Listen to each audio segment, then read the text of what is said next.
We're at Alcantara Vineyard and Winery, and we're in the town of Camp Verde, and we're basically a winery and we process grapes. What motivated me, what excited me to get into the wine industry, it was pretty simply learning. I'm willing to pick up a book and read through it. If I don't know it, then I'm going to ask somebody and I'm going to keep reading it and then try to apply it. But when you ask somebody and they want to show you, they're willing to show you, that was the eureka moment. That was the time. So I got into the wine industry, you know, in the tasting room, and then I got down into the cellar, and somebody said, "Hey, watch this," and it was, you know, science. And then you start reading about it, and you're like, "Oh, that's really cool." It was a series of moments where you're like, "Wow." A year later, 2 years later, you got this bottle of wine, and you're like, "I just made this by hand in America." People out there on the lawn and in the tasting room are enjoying it, and you give me compliments. That's eureka. That's like, that's cool. This is my 10th season. This is my 10th crush. I just started working for a winery and just got engaged, and it was a lot of fun, and I applied myself. Specifically, I was just looking for some part-time work, and I got into it, and then it wasn't the serving and the tasting. That's fun. Talking to people is a lot of fun, and, you know, interaction and teaching, because that's what our servers are doing every day. They're teaching, and they're, you know, they're teaching people about Arizona wine, about the winemaker, you know, our style, our soils, all that kind of stuff. I just happened on the wine industry, and whatever you do, I mean, don't apply yourself, because they'll put you in charge. That's what I tell my kids. Really, if you put in the work, somebody's going to see you and pull you under the wing, and it just takes a little bit of effort. Just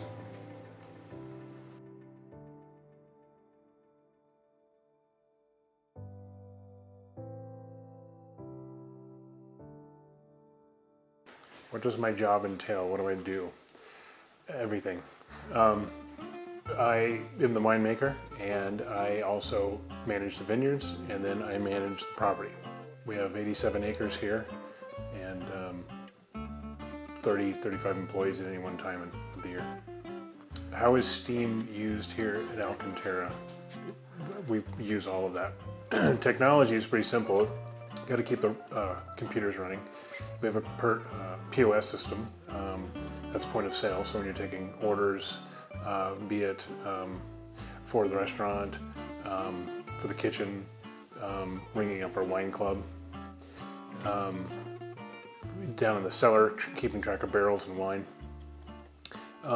Science.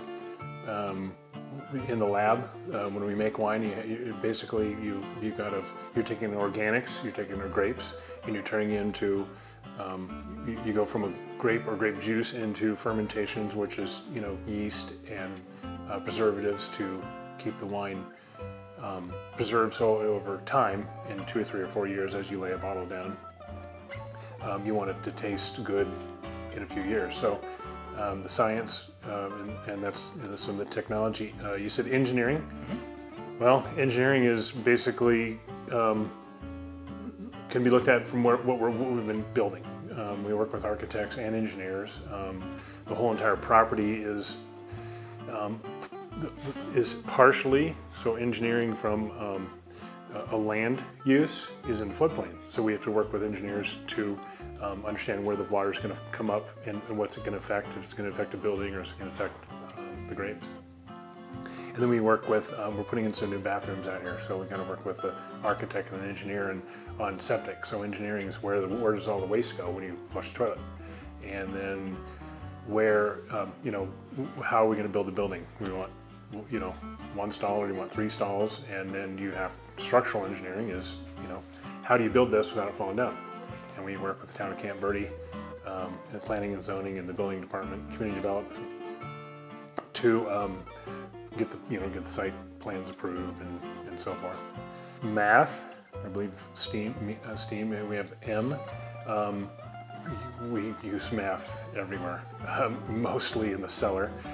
If you don't get your numbers right, you know, if you're working on pH levels, which is your acids, the quantities, you don't make, if you make so much wine, let's say make X amount of wine, you got to be able to put those into bottles.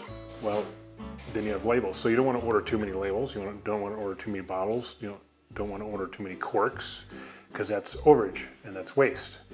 Can we use some of that the next year? Yeah, but labels are labels. That's the wine and so forth. We're not really going to make that wine again next year, so math's got to be right on. pH on the wine, so preserving the wine and making sure it tastes good. There's acid in wine, and when we have to do some acid adds, if you add too much acid, it doesn't taste good. My servers here in the tasting room, they use math all day long. They're writing up tickets, they're running the POS, they got to count change back to people when they pay cash. We're always going through inventories and such in the kitchen. So, you know, we have a restaurant. My chef and I sit down almost every single day and go through food numbers. So there's a ton of math. Art, well, there's some behind me. You know, and what you guys are doing is art. Art on the wine side, art is not just science, not just chemistry, it's not just farming, but it's expression of the terroir, and the terroir is the soil. And the way grapes grow, the same way everywhere in the entire world, but their roots, when their roots are down in the ground, that's terroir. So it gives the taste of the soil. So that's what that's what we get in different countries and different soils. You get different tastes, but the art is getting it to market. So what do you like? What do you like? You know, what does everybody like? What's your flavor profile? What's tasty? Well, that's art. So I have to manage, you know, how the grapes are grown, when they come through, and then what do we want it to become? Just like a painter, until they step back and sign their piece of art, if you would. That's me making the call. Okay, it's time to get them out of the barrel, time to clean it up, get it in a bottle. So there's a lot of art in that direction. But then we work also with our engineers, architects, how the whole property flows. We've got 2 or 3 buildings out here, and we don't want something really high. And so when you come look at, it's not necessarily art, but it is in a way of landscape architecture. So there is some art to that. So you don't have these big gaudy buildings in the middle of this 87-acre oasis. So why Arizona? Because we can. We have similar soils to all over the world. There's about 15 different wine soils in the world. So if I have sand here, and I have sand in Bordeaux, France, and I have sand in Napa, and I have sand in Mendoza, down in Argentina, sand is sand until it gets mixed in with other things and have just different influences. So you can have water influence, so you see sand at the bottom of a lake or on the beach or an ocean. So if it's in a lake, it's going to taste different than it is in the ocean, because the ocean is much more salty than most lakes. So kind of take a look at that and say, anything near an ocean is going to taste a little more salty than it is inland where we are. Well, we just happen to have the Verde River, so that adds a lot to our terroir. And if you know anything about rivers, as anything that's up high and it's rained on gets washed down the hill. And the river takes that, and that is a soil, which is called alluvial fan. So it grabs all of those soils and it brings it down and washes down and moves through its whole cycle back down to the ocean. And we have alluvial fan here, where some places don't have that. They're not near any water. They're not getting the rise, the swell, and the dropping of the river, which is bringing all this other nutrient-rich soil down through. So we have alluvial fan, we have sand, we have limestone. Limestone tastes like limestone, but it's different in different influences in different countries and areas. We have kind of a salty, that caliche stuff if you're a dog in your backyard and you get down to the, wow, this is like concrete. Well, the roots really push through that. And then we have, so I think, did I say basalt, which is the volcanic. So if you guys are from the Verde Valley, you know about the Black Hills volcano. And the Black Hills volcano brings minerality. So what was down in the earth has now come out of the earth, and it is very rich in minerals. So as water comes down through and soaks through, it picks up those minerals, and the vines grab that and push it up to the grape. So we have some minerality. We're on the Verde River. We're at the confluence. The Oak Creek is over here, and it joins on our property, runs through our property. So now, on that side, we have some iron coming down from Sedona. So you see the red rocks. It's red. It's kind of the rusty. It's rust. So, so on that side of the property, we have some of the red soils, and then about halfway up our property here, millions of years ago, there was clay. So the highest parts of the mountain that was very lush, very rich in soils, that came down at one point. So the alluvial fan lays layers and the earth shifts and changes. So in our Syrah field right back here, we have some clay. So why Arizona? Because we have water. We go down and grab the water from wells, and we strategically plant the grapes in what we think is going to taste the best according to the soil, and then we strategically water it. And it's arid, so if we got too much water, we wouldn't be able to grow grapes. How many different varietals do we have on this property, and how many different wines do we make? We've made as many 33 different wines here. Now, not all at once. I've brought it down to 23 wines.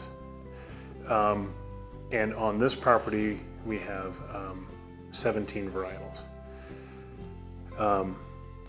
We make 5 different blends. So we take each varietal, blend them up so they taste good, and then we name those. And one of those is the Confluence.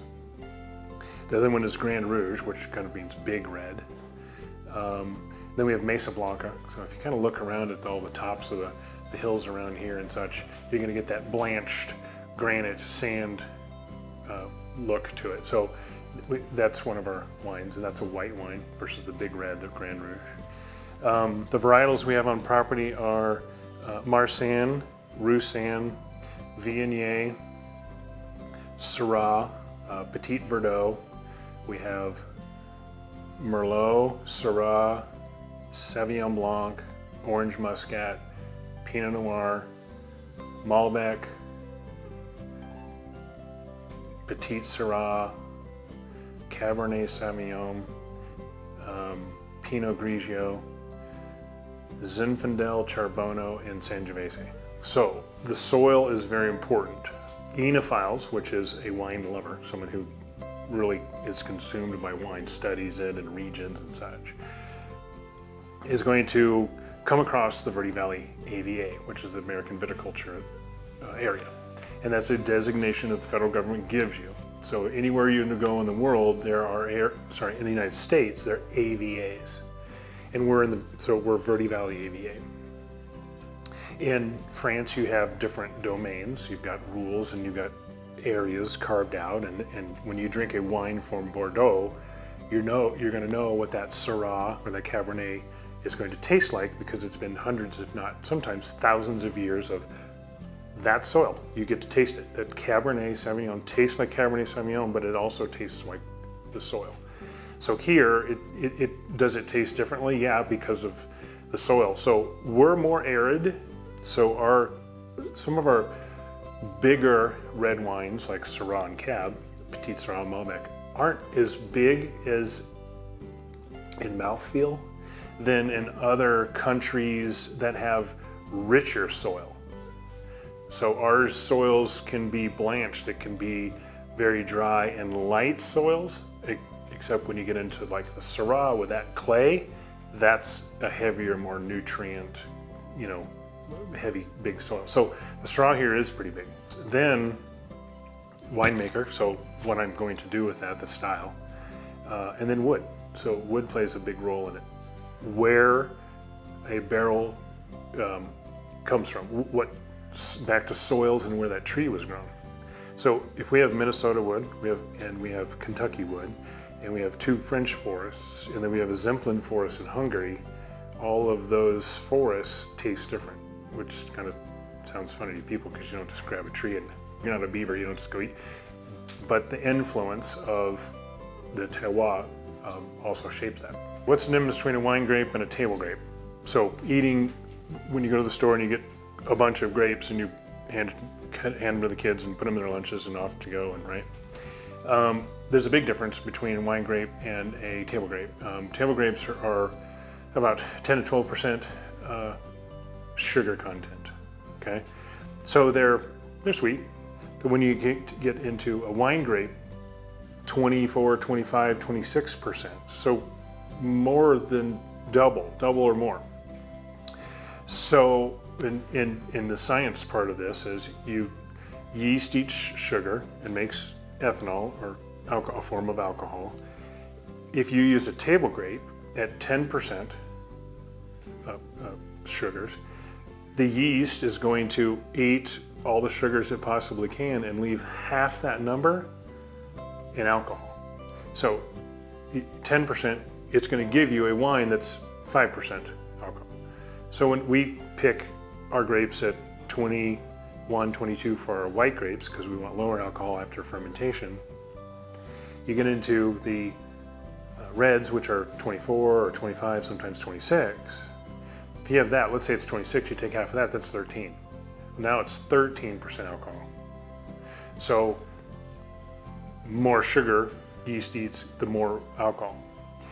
In the science part of it, or math part of it, is you have to understand how long will that yeast survive. So yeast eats and eats and eats and eats and eats. Now it's produced so much alcohol, it kills itself. You have to look at all the science behind it and all the commercial yeasts that we're using, and you have to understand alcohol tolerances. So in the fall, when the vines go dormant, we're done harvesting, is usually late October. So they go dormant until the following spring, and in the spring then we prune, and then we start harvesting late July. So March, April, May, June, July, they're growing, they're hanging, we're pruning, we're training, we're managing pest control, and then we prune by hand, and we also pick by hand. So when we pick it, it goes in, and the wine is basically made in a few weeks. That's what it takes for fermentation, the yeast to eat through and create wine. But then we have the wood, and we have all the science behind it and adjusting it, and then we have aging, which is how much wood's in the influence. We put the wine in the wood, and it can sit there as many as 2 years. Wine doesn't grow on shelves. It's there in the grocery store, but if you come out here and you get your hands on this, it takes a lot of work. And so as many as 2 years. Whites, 6 months, give or take, 5 months, 7 months, something like that. You don't really age whites very long. Every month you got to manage it. You got to get into every barrel and do lab work. So best practices, best farming practices is why this T shape. There's different types of trellising and growing. We work off of that shape. The cordon is about 3 to 4 feet off the ground. Think about a clothesline. You do your laundry, you hang up the clothesline, it dries, and the wind blows through it, and then your t-shirt is dry after a few hours, right? So if you have that T and your grapes are growing and they drop down, each bunch just hangs from that clothesline or that cordon, and then the wind can blow through it. And as it blows through there, it keeps it dry. You go into the Northwest or the Midwest where they have a lot of humidity. If they don't have that kind of trellising or that kind of fruit management, then you're going to have wet fruit, which then creates mold and mildew. Well, that's bad because it heats up your grape. If that's what you're looking to do, you don't want that. So that's why we farm this way. And it's a little easier to pick. You're going along and you just pick and drop and pick and drop and pick and drop. There can be disease in a vineyard. If they're not producing, we cut them back and we give them a few months.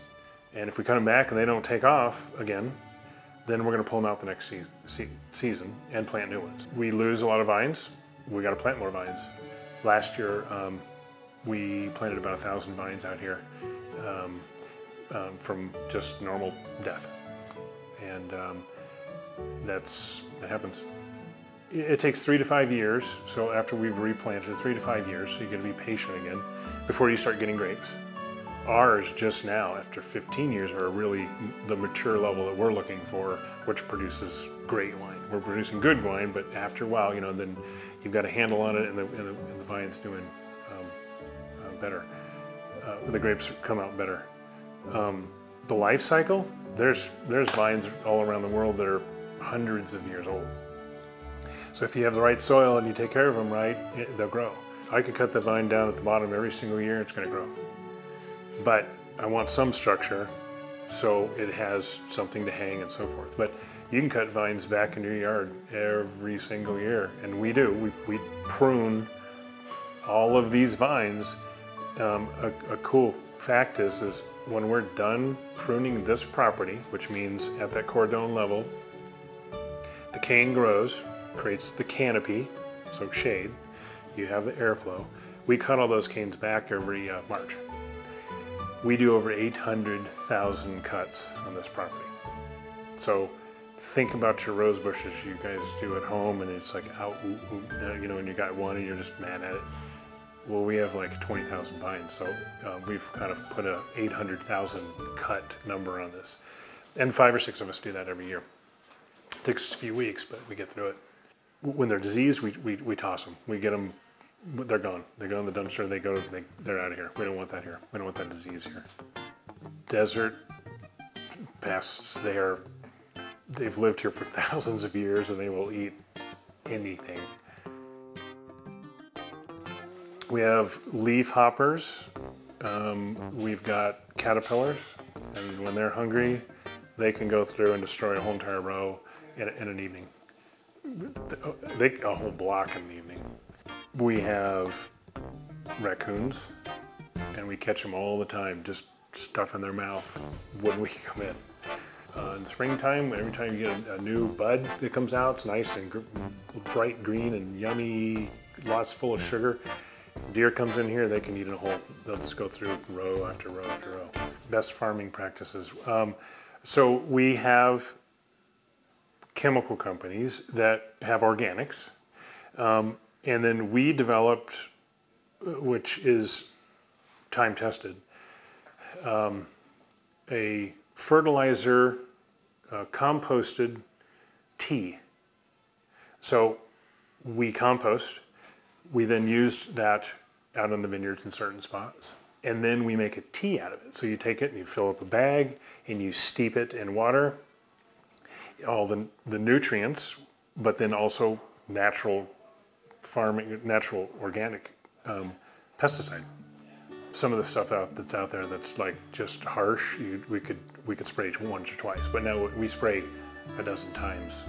So it's organic and it's natural. So we try not to use the bad stuff. Getting out into the vineyard and working in the sun and in the cold, like this morning it was 30 degrees, and in the middle of summer it's 105. A lot of people don't like that. So keeping people there isn't difficult if we treat them right. We've treated them pretty good. We've had one come in and one go, but we never had there's not a lot of turnover there. It's hard for us to keep servers because it's a hard job. You're taking wine orders, you're teaching wine, you're selling food, you're running food, you're clearing tables, you're stocking your bar. You have to go through inventories. And then there's people, and they can be rude. It's not them, it's not our server, it's the person. It's what kind of day did they have, or morning did they have, and things like that. A lot of them just understand it. And if you just do what we ask you to do, there's process to all that stuff. Those people are very successful. It's the ones who don't want to do that that's a hard one. Everybody struggles. It's like, why do I have to do it this way? Well, because it's worked for us for many, many, many, many years. So try it. So that, in some cases that can be the hardest. Does everybody want to be the winemaker? Yeah, everybody wants to be the winemaker. Believe me, it's, do you want to be responsible for $2.5 million inventory? This is organics. If you guys can't eat a banana by the time you buy it to the grocery store and it turns brown in a week, you better not become a winemaker, because I have to hold stuff in the cellar for up to 2 years. So chemistry, science, you know, that's hard. That's a hard one. That's a hard pill to swallow when it comes to, you know, if it's gone, you can't get wine back. It's spoiled. Spoiled is spoiled. It's no good. Yeah, but everybody wants to be the winemaker. We have a lot of people who love viticulture, the farming side. They don't ever want to come into the cellar. They don't want to know anything about the cellar. They're just green thumb people. So being in the vineyard and just being the viticulturist, being the farmer, there are a lot of opportunities. One, to study, so, you know, botany, you got to understand the best practices when it comes to growing grapes. You get to be outdoors, which is sometimes but I started in computers, so I've been behind a computer screen for 30 years before this. And this is way more fun, way more fun. But it's not just the person who's trimming and pruning and picking, but we need somebody to fix the tractors. So, you know, you better be able to get a wrench and go out there and fix a hydraulic line, because that's what you have to do. In some of the bigger farms, there's a crew that fixes the tractors. But as a winemaker, I'm fixing tractors. I'm taking out the garbage. I mean, I'm doing a lot of things. So is there a career just on the viticulture side, the farming side? Absolutely. I don't see the Verde Valley winemakers and wineries as competition. And I say that because we have different soils. Anybody who's growing, I introduce people all the time that come in here. You get to know them and they're like, oh, I like this wine, and you don't have it. I'm like, oh, you should go there, and you should go there, you should go there. Because they have it, and they do it well. Once we get placed on the Federal Register as an AVA, then more people are going to see that, because a lot of them don't know what's coming. But once we get a plate on the register, that's be like you looking down your list of, hey, where are the top 10 places I want to go in the world, take vacation or visit and touch. Yeah, that's gonna explode once that hits. But yeah, we have a lot of people from Europe, a lot of people from Japan, people from Mexico. People come from Mexico City all the time into Arizona to drink wine. And then some of the newspapers and magazines have rated the Verde Valley top 10 like wine trails, wine areas. So kind of a big deal. Winemaking isn't easy. If you're literally doing what we're doing, it's very hard. And a lot of people get into it and stop because they're like, wow, I don't want to work that hard. But you know what? It's back to, it's made in the United States, made by hand, and your friends and so forth get to try it. And who else does that kind of stuff, right? Who else literally makes anything in this country anymore? Yeah, you just don't know. You don't know until you fall on your face. You don't know until you screw up a barrel of wine. You don't know until, you know, the door slams. Well, if it goes from being young, slow down, listen, ask questions, be patient. I mean, people nowadays just roll over people. It's like, shh. You don't have to be first.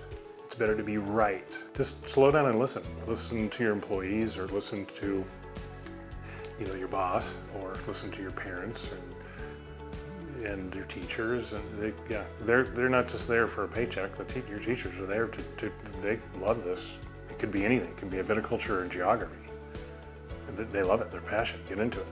Rockefeller said, the first person to speak loses. There's a lot on the internet, there's a lot of books, you know, this is the information age. Well, that was when I was a kid, but so it's like, it's super overload now. So don't get distracted, you know, find a discipline and go for it.